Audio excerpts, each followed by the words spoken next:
అయ్యో చిగ్గా అది వచ్చింది కదా. అయ్యో చిగ్గా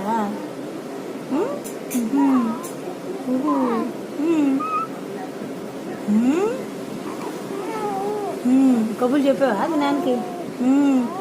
బూ అంత పొడుగు చెప్పావా? అంత పొడుగు చెప్పావా? మీ తాత చెప్పినట్టు చెప్పావా? మొత్తం పొద్దు నుంచి అమ్మ ఏం చేస్తుంది, బాయిలు ఎంచాలు ఇచ్చింది చెప్పావా అని చెప్పావా?